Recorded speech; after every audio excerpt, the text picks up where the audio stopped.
Assalamualaikum warahmatullahi wabarakatuh. Jumpa lagi bersama sahabat-sahabat Matan TV dimanapun berada. Alhamdulillah, sisa beberapa minggu lagi kita akan menentukan pilihan masing-masing siapa yang paling ideal akan memimpin negeri ini 5 tahun ke depan. Tentu ini adalah hak masing-masing untuk menentukan pilihan, dan ini merupakan kewajiban kita sebagai warga negara Indonesia untuk terus serta mensukseskan pelaksanaan pemilu tahun 2024. Karena itu, mari kita sama-sama senantiasa menjaga hubungan baik antara sesama kita, warga negara Indonesia, meskipun pilihan kita berbeda-beda.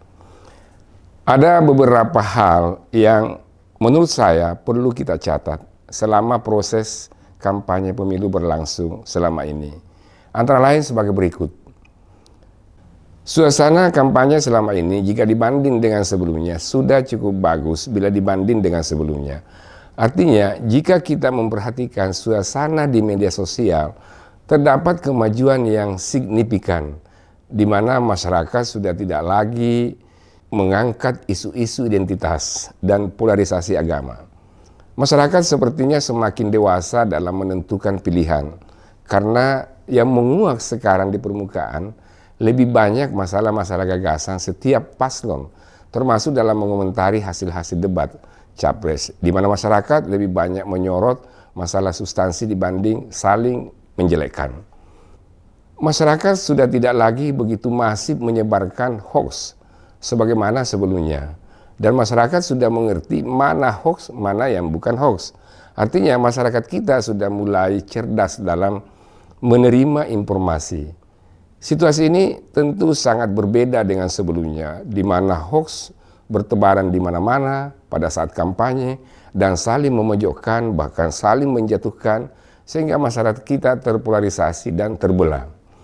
Kedua fenomena di atas menunjukkan bahwa demokrasi di Indonesia mulai on track, karena masyarakat sudah tidak bisa lagi diprovokasi. Mereka sudah sangat cerdas menyikapi setiap isu yang muncul ke permukaan.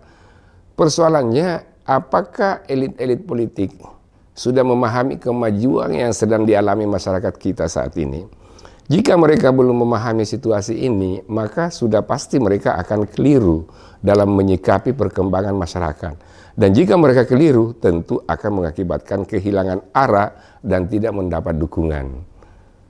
Yang menarik, karena salah satu tokoh spiritual gerakan-gerakan ekstrem dan radikal di Indonesia yang selama ini dianggap sebagai inspirator gerakan perlawanan terhadap negara, yaitu Abu Bakar Bashir, sudah mengakui dan mengendorse pemilu kali ini sebagai salah satu sarana di dalam menentukan pimpinan yang ideal bagi negeri ini untuk 5 tahun ke depan.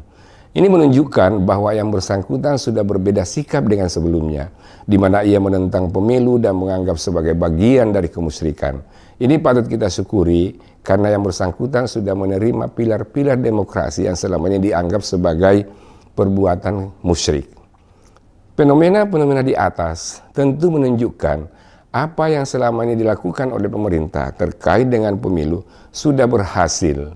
Misalnya pada tahun 2023, Badan Nasional Penanggulangan Terorisme atau BNPT mengumpulkan semua partai politik yang akan ikut serta dalam pemilu untuk menyatakan akan konsisten mewujudkan pemilu yang damai, jauh dari perpecahan dan kebencian antara sesama, tidak menggunakan hoax yang dapat menyebabkan perpecahan, dan tidak menggunakan identitas tertentu untuk kepentingan kelompok.